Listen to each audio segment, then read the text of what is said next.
Can you buy us? Mister, the words were soft, uncertain, and spoken by a girl no taller than a saddle horn, holding a swaddled baby like it was all she had left in the world. Colorado Territory, near the Wyoming border, winter of 1886. The wind howled through the bones of a half-dead trading post, where stalls leaned on each other like drunks after a fight. The air smelled of rusted metal, frozen sweat, and something bitter, the kind of place where men bartered not only cattle and saddles, but sometimes dignity. Thomas Beckett, age 39, stood near the edge of the crowd. His long, oilskin coat flapped against his legs, and the brim of his hat shadowed eyes dulled by time. He had come for a horse, nothing more. Not salvation, not connection, and definitely not love that had burned in the fire with Sarah Ellison 5 years ago, along with the last pieces of himself he'd ever let anyone touch. Every night since he'd lit a lantern under her portrait. A ritual, a war against forgetting. But this voice, it was too soft for a place this hard. Thomas looked down. The girl's cheeks were smudged with road dust. Her braids were uneven, and her dress had more threadbare patches than fabric. But her eyes, steady, quiet, begging without a trace of desperation, were what rooted him. "Please," she said, "we won't cry." Her little hand pointed toward a raised wooden auction block. There stood a woman, shackled at the wrists, shoulders hunched, hair tangled like storm-swept vines. She didn't scream, didn't even raise her head. She just held the girl's hand with the kind of grip that said, if we let go now, we might not survive what comes next.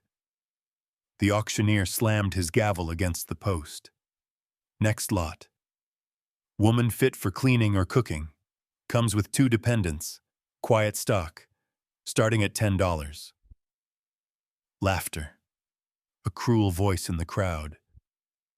"I'll pay 5 just to shut her up." Thomas's jaw clenched. Then he stepped forward. 15, he said. Another voice challenged 35. 40. Thomas replied cold and flat. Silence followed. The gavel struck again. Sold. He didn't speak as he paid. Didn't ask her name. Didn't look for thanks. The girl followed him without hesitation, still clutching the baby. The woman stumbled behind them, silent as snow. At the edge of the trading post beneath a frost-bitten pine, Thomas finally turned. "Ma'am," he said, "I need to see your face." She hesitated.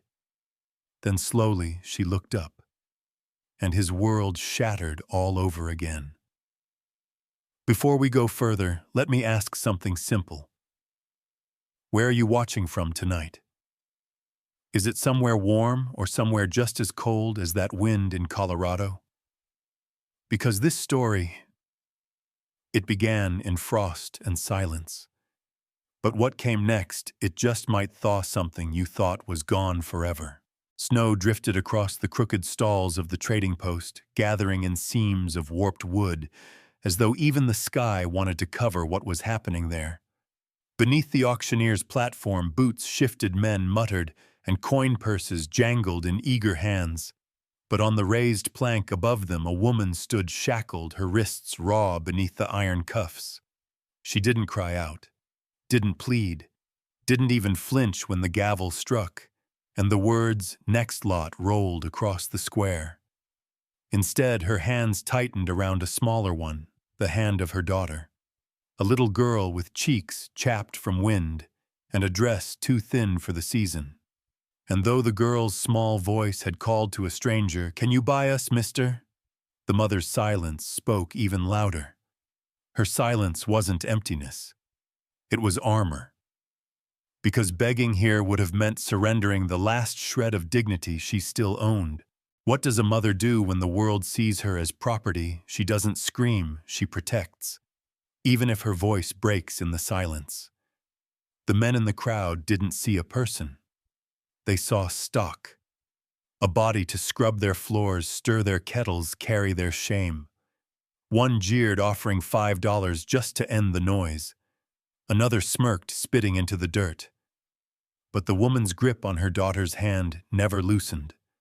Her other arm curled protectively around the swaddled infant against her chest, rocking gently, though no lullaby passed her lips. Even shackled, she mothered. Even diminished, she guarded.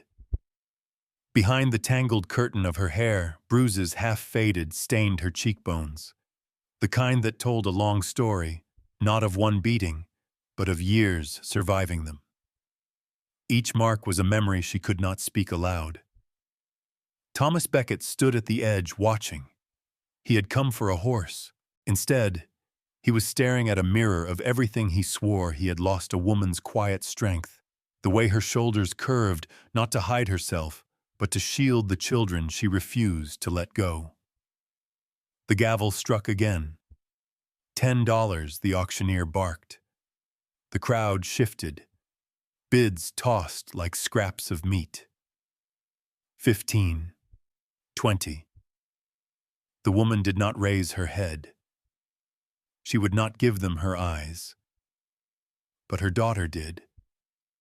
Eyes wide, searching, almost pleading, not with strangers, but with fate itself. That was when Thomas's voice cut through the air, steady and cold. 40. The square fell into silence. The gavel slammed. Sold. And just like that, a transaction meant to strip her of her humanity became the moment her life would change. She stumbled down the steps, chains rattling. The girl clung to her skirt, the infant's breath shallow against her collarbone.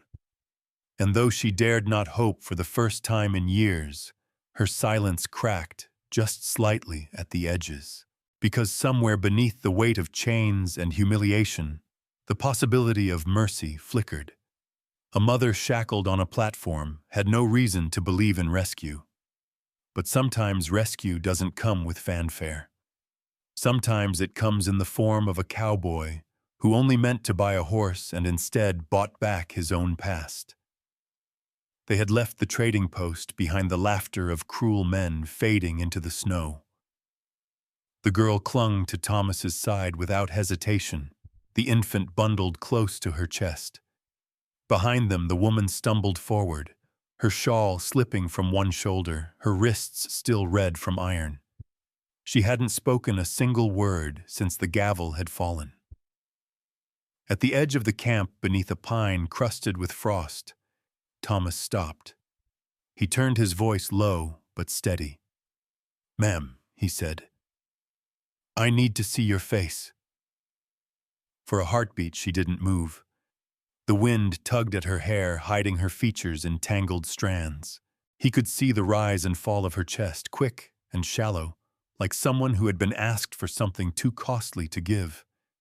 Then slowly, almost unwillingly, she lifted her head. The light hit her all at once, and Thomas staggered back. It was her.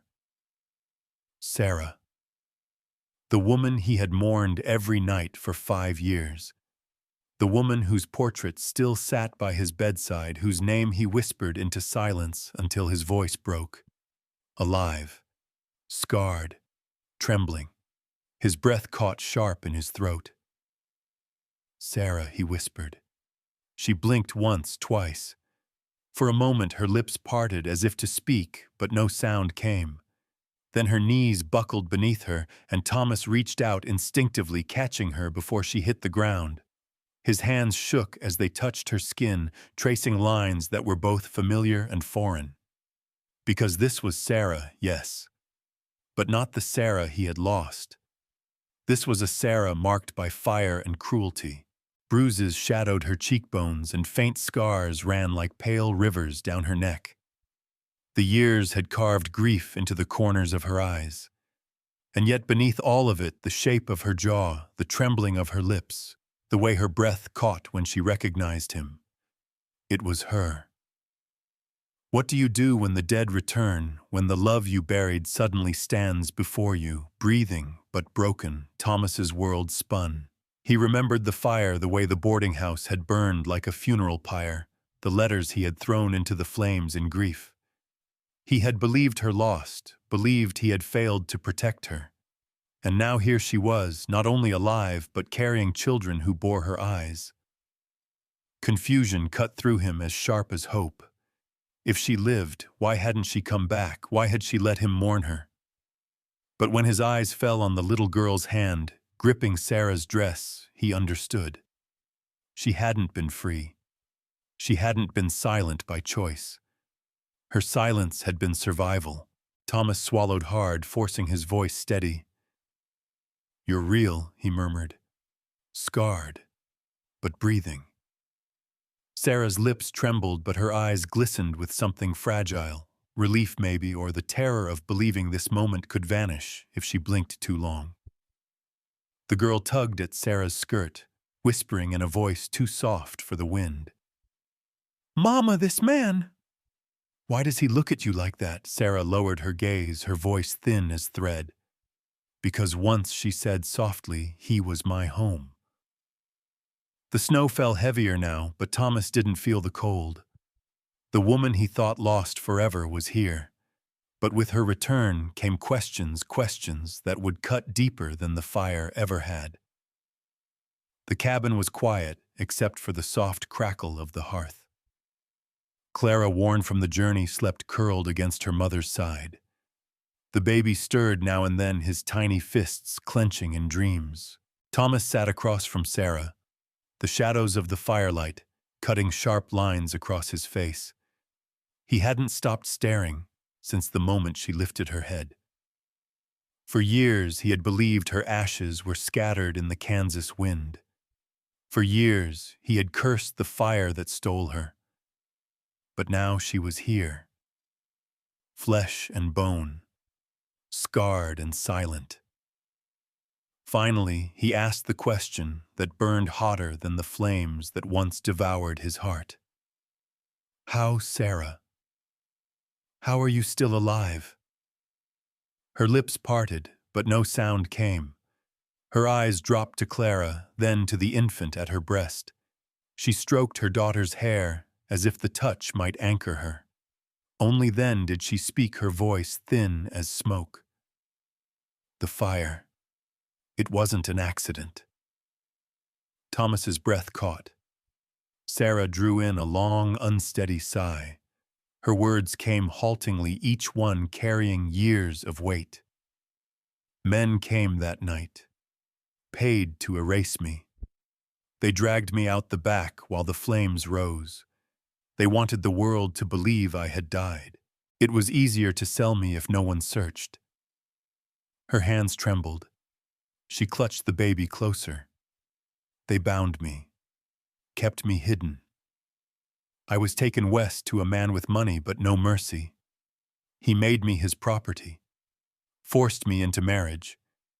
When Clara was born, I was already someone else's wife on paper, but in my heart I was still yours." Tears threatened, but she pressed them back. "Every day I wanted to write, to send word. But they never let me.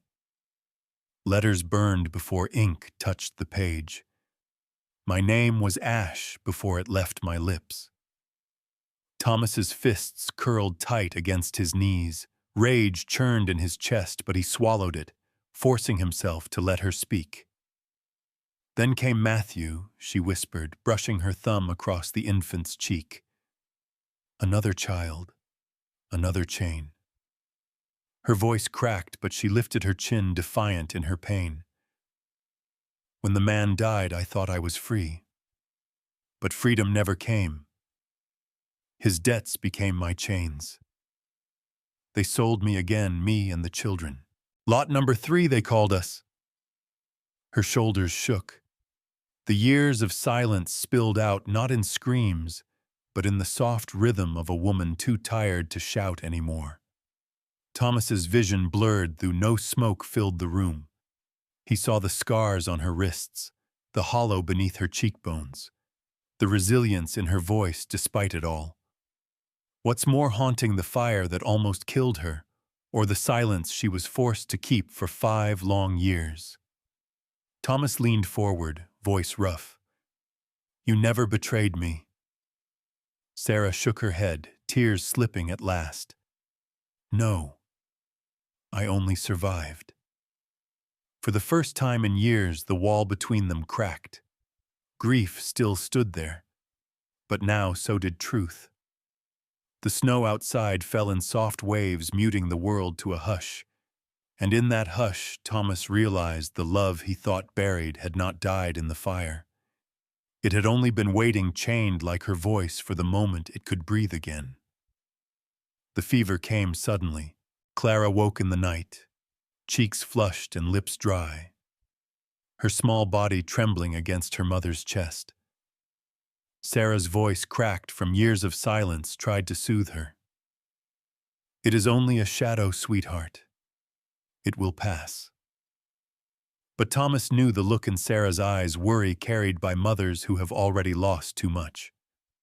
He fetched cold water from the trough, tore strips from an old linen shirt, and laid the damp cloth across Clara's brow. Hours dragged.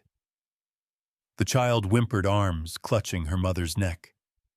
Sarah rocked her gently, whispering fragments of hymns long forgotten.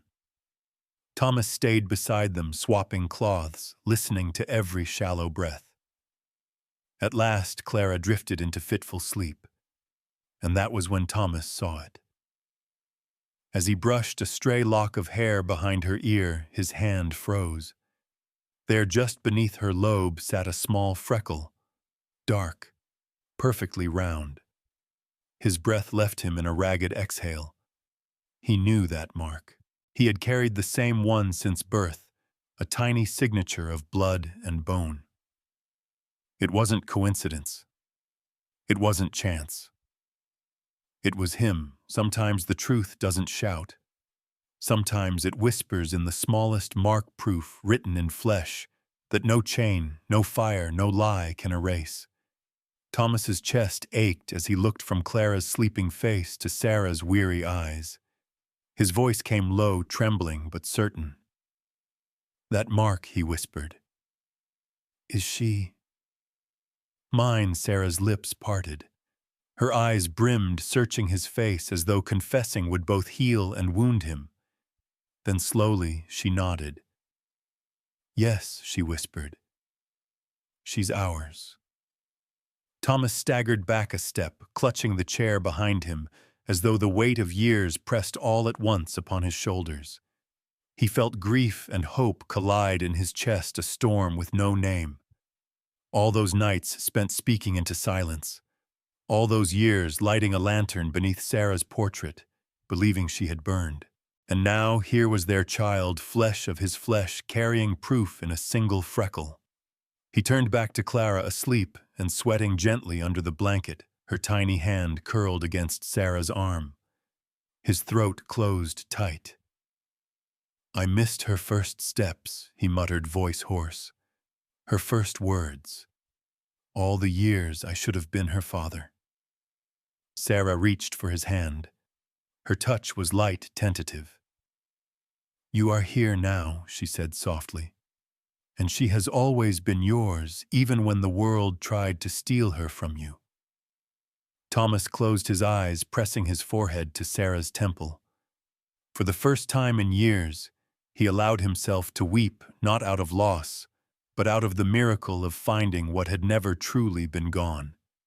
If you felt the weight of that moment, the proof of love written not on paper, but in the mark of a child, comment Fim 1 to let me know it touched your heart. And if you're not sure yet, comment Fim 0, because every voice matters, even the hesitant ones. By noon, the valley lay quiet, blanketed in white. Smoke curled steady from the cabin chimney, but Thomas felt no warmth as he saddled the mare. Something in his chest was restless, the kind of stillness before a storm. The sound came first as a distant rumble. Hooves. More than one. Heavy, deliberate. He stepped onto the porch, hand brushing the revolver at his hip. 3 riders crested the ridge, 2 in brown coats, and between them a man draped in a black duster, his bowler hat tilted low. He dismounted with practiced arrogance, boots crunching the frost, as if the land itself bowed to his weight. In his hand folded paper. Thomas Beckett. He called, his voice oily. I'm here to collect what belongs to me. A debtor and her offspring. Sarah Ellison, once Montrose. Those children fall under defaulted lien. Property under my claim. Thomas said nothing. He simply reached for the paper, scanned it. Stamps forged. Names twisted. No courthouse in Colorado would honor it. He folded it twice, then tucked it into his coat. Bogus, he muttered. The man's smile twitched. Harboring her makes you a criminal, Beckett. You can hand her over quietly or face trial. My word carries weight in 2 counties. Thomas's gaze flicked back to the cabin window. Behind the glass, Clara's small face pressed close, Sarah clutching the infant to her chest. Fear shadowed them both. He turned back, eyes like iron. That's no property, he said. That's my family. And you're trespassing. Some fights aren't about law or land. They're about drawing a line in the snow and saying, cross it, and you'll never leave standing. The man sneered. You think a badge you wore 15 years ago makes you the law? It don't. We hold the ledgers. We decide what's owed. Thomas stepped forward. Slow. Deliberate. Then he drew. The revolver came out steady as his breath. He pointed it down at the frozen earth between them. A crack split the still air. Snow leapt where the bullet struck. The horses reared, snorting. The 2 riders flinched. Thomas didn't blink. I buried 1 life years ago, he said, voice like gravel. And I've dug enough graves to know who belongs in the ground. You ever come back to claim what ain't yours? I won't aim for dirt. For a long moment, the clearing held its breath. The man's smile faded. He looked to his men, but their eyes had already shifted, uneasy. Even the horses seemed unwilling to move closer. Finally, he spat into the snow. You're making enemies with deeper pockets than you can imagine. Thomas holstered the gun jaw tight. I've fought men with more gold, he said. But none of them had Clara's eyes. The man's face darkened. He whistled, mounted his horse, and turned without another word. Snow churned behind them as the riders vanished into the trees. Only when the sound of hooves died did Thomas lower his hand. The cabin door creaked. Sarah stepped out, pale but steady, Matthew asleep against her shoulder. Will they come back? She asked quietly. Thomas nodded once. Yes, but next time we won't answer alone. Sarah's brow furrowed. He met her gaze firm. If they want to take what matters, they'll have to come through both of us now. The snow settled again, erasing tracks, but the line Thomas had drawn in the earth could never be covered. It wasn't just defiance. It was a promise. The days after the standoff were calmer on the surface, but Thomas knew the storm wasn't gone, only waiting. Still, life pressed forward, as life always does. Sarah tended the cabin with a diligence born from years of survival. The baby Matthew stirred often in the night, his small cries softened quickly by his mother's arms. And Clara followed Thomas like a shadow, her wide eyes filled with questions. She was too cautious to speak. One afternoon, beneath a sky painted pale with late winter sun, Thomas saddled his chestnut mare. He lifted Clara into the saddle, her legs dangling, her hands clutching the worn leather reins. Easy now, he said gently. Let her feel your legs. Horses listen to the heart more than the bit. Clara bit her lip, brow furrowed with concentration. The mare moved in a slow circle, her little body bouncing lightly with each step. Sarah watched from the porch, Matthew bundled in her arms, her gaze soft but unreadable. When the loop was finished, Thomas lifted Clara down. She stumbled into him, laughing breathlessly, cheeks red from wind and triumph. "I did it," she said. Thomas crouched to her height, a rare smile tugging at the corners of his mouth. "You did. You were brave." For a moment, Clara just stared at him. The laughter faded from her lips, replaced by something quieter, heavier. Her small hands twisted together, and when she finally spoke, her voice came as soft as snowfall. "Can I ask you something?" Thomas's throat tightened. He nodded. Clara's eyes shimmered. I wish I had a real paw like you." The words hit him harder than any bullet ever had. Sometimes it isn't gunfire or enemies that break a man open. Sometimes it's the soft voice of a child asking for something he thought he'd lost forever. Thomas pulled her into his arms before she could say more. Her small arms wrapped around his neck without hesitation, as if she'd been waiting her whole life for that embrace. He held her close, his eyes burning against the weight of years stolen from him. Behind them, Sarah pressed a trembling hand to her lips. Tears welled in her eyes, not from grief this time, but from the sight of her daughter finally resting in the arms of the man she had once loved, still loved, and now dared to trust again. Thomas whispered into Clara's hair, his voice breaking. "You've always had a P.O. sweetheart. You just didn't know it." Clara pulled back, searching his face as if weighing the truth of his words. And whatever she saw there in the lines of his weathered skin, in the tears he didn't hide, it was enough. She nodded, solemn and certain. Sarah stepped down from the porch, Matthew shifting in her arms. She knelt beside them, one hand resting gently on Clara's back. "Family isn't always given," Sarah said softly. "Sometimes it's chosen, and sometimes it chooses you." Thomas looked at her, his chest tight, and for the first time since the fire that had once torn them apart, he felt whole. Not because the past was healed, but because the future was no longer empty. The snow had begun to melt along the ridge water, trickling in thin streams toward the valley.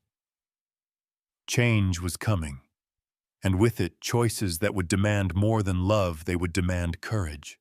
The cabin glowed faintly with lamplight, a single flame pushing back against the deep winter night. Sarah sat at the table, a scrap of parchment spread before her, the quill in her hand, trembling not from cold, but from the weight of what it meant to finally write. For years, she had been silenced by fear, by chains, by men who thought her life belonged to them. Every secret she kept had been forced into her throat until it felt like she had swallowed fire. Now, with Thomas's hand resting steady on her shoulder, she was about to give those secrets shape.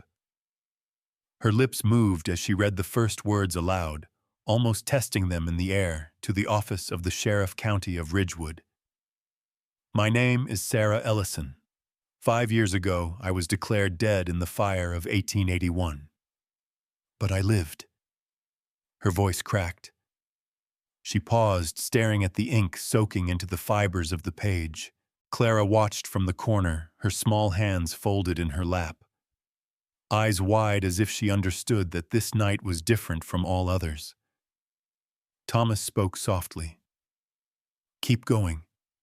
You don't have to carry it alone now." Sarah drew a breath deeper this time and continued. She wrote of the fire that had been set deliberately, not as tragedy, but as cover. She wrote of being dragged into the night. Her cries smothered, her letters burned before they could be sent. She described the man, Silas Kearney, whose wealth and cruelty ran like poison through towns that looked away. She wrote of Kansas houses where women were kept under false debts, where ledgers turned human lives into numbers on a page. She described the tea laced with root toxin, the chains disguised as contracts. She named the men who came and went, the buyers, the sellers. Her quill scratched faster, her words no longer trembling, but sharp, clear, undeniable. By the time she signed her name at the bottom, Sarah Ellison, her tears had fallen freely onto the page. Not tears of fear this time, but of release. Thomas leaned over, added his name below hers. Witness, protector, believer. He folded the parchment carefully, sealed it with wax, and slipped it into his coat. At first light, he said, "We take this to Sheriff Malloy. They'll listen. They have to." Sarah touched his arm, her eyes glistening. "Thank you," she whispered. Thomas shook his head. "Don't thank me. You've carried this truth longer than anyone should. I'm just here to make sure it gets heard." What happens when silence breaks, it doesn't just set one person free. It shines light into the corners where others are still trapped. Later that night, Sarah sat by the hearth, Matthew asleep against her chest. Clara curled up on the rug beside her, tracing letters into the dust with a stick of charcoal. She wrote her name slowly, Clara Beckett, and looked up at Thomas with pride. He smiled faintly, but his heart ached. That simple act, a child writing her name without fear, was the very thing men like Kearney wanted to erase, and it was the very thing worth fighting for.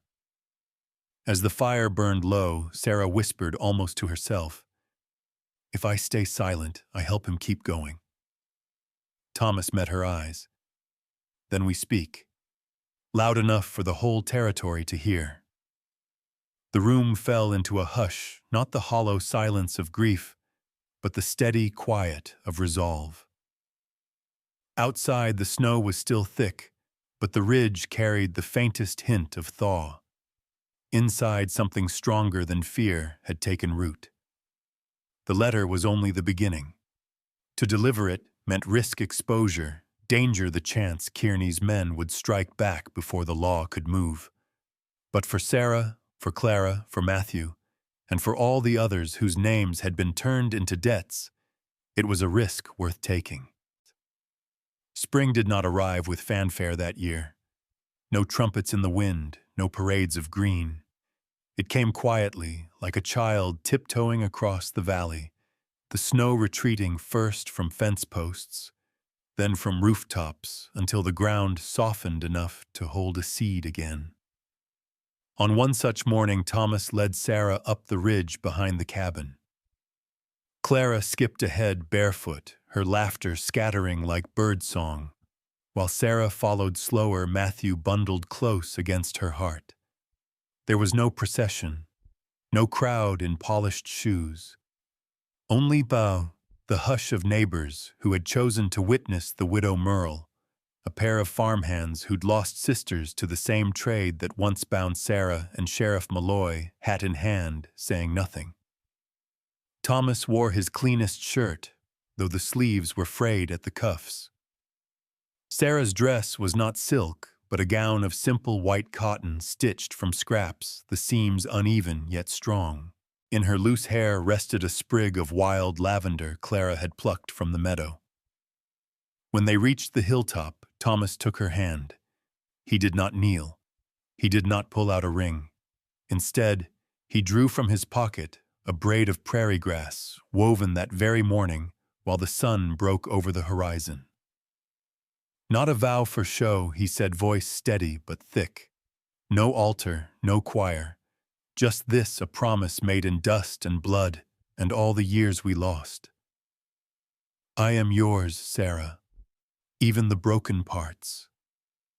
Sarah's eyes shimmered, but her reply was firm, her words carrying over the wind. "And I've always been yours, even when the world called me dead. Even when I could not speak your name aloud.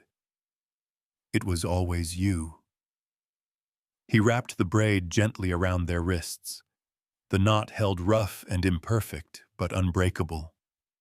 Clara ran forward, wildflowers spilling from her hands, and threw her arms around their legs. This time she said breathlessly, "I'll stay." The onlookers smiled, some with tears. Sheriff Malloy cleared his throat, muttering a quiet blessing, though even he seemed to know the real ceremony had already happened in their hearts. Not all vows are spoken before altars. Some are whispered into the wind, tied with grass instead of gold, yet hold firmer than any paper or ring. The family stood together in the sunlight. Thomas with Matthew resting against his chest, Sarah bound to him by the braid, Clara clutching her mother's hand with the certainty only a child can carry. There was no feast after, no clink of silver, no music save the breeze through the grass. But as they walked back down the ridge, Sarah's steps seemed lighter, Thomas's shoulders straighter. For once they were not defined by the chains of yesterday, but by the choice of today. And though the danger was not gone, though Silas Kearney's name still lingered like a shadow, the vow they carried now was stronger than fear. Because love, when chosen after fire, is not fragile. It is forged. The cabin smelled of fresh bread and wood smoke, the kind of warmth Thomas once thought he'd never feel again. Sarah rocked Matthew by the fire, while Clara sat cross-legged on the floor, her tongue poking from the corner of her mouth as she worked with charcoal and scraps of paper Thomas had given her. When she finished, she climbed onto his lap without a word and pressed the drawing into his rough hands. 3 figures on horseback, one tall one with long hair flowing behind, and one small with pigtails flying in the wind. Beneath them, in crooked letters, she had scrawled, "We found the home you lost." Thomas's chest tightened. His throat burned as he looked from the paper to Sarah, who stood in the doorway, her hand over her mouth, tears slipping freely down her cheeks. He had believed his home had burned with Sarah in that fire years ago. Believed love was something he had buried in ash. But now, with the child's drawing pressed against his heart, he understood home had never been timber or stone. It was the people who chose to stay. He kissed Clara's hair, whispered hoarsely, "Yes, sweetheart. We did." And for the first time in years, he wasn't speaking to ghosts. He was speaking to his family. If you were Thomas after years of grief, after believing love was gone, would you have dared to open the door again? Or would fear have kept you in silence? Share your answer in the comments. Because somewhere, someone may need to hear your story of second chances.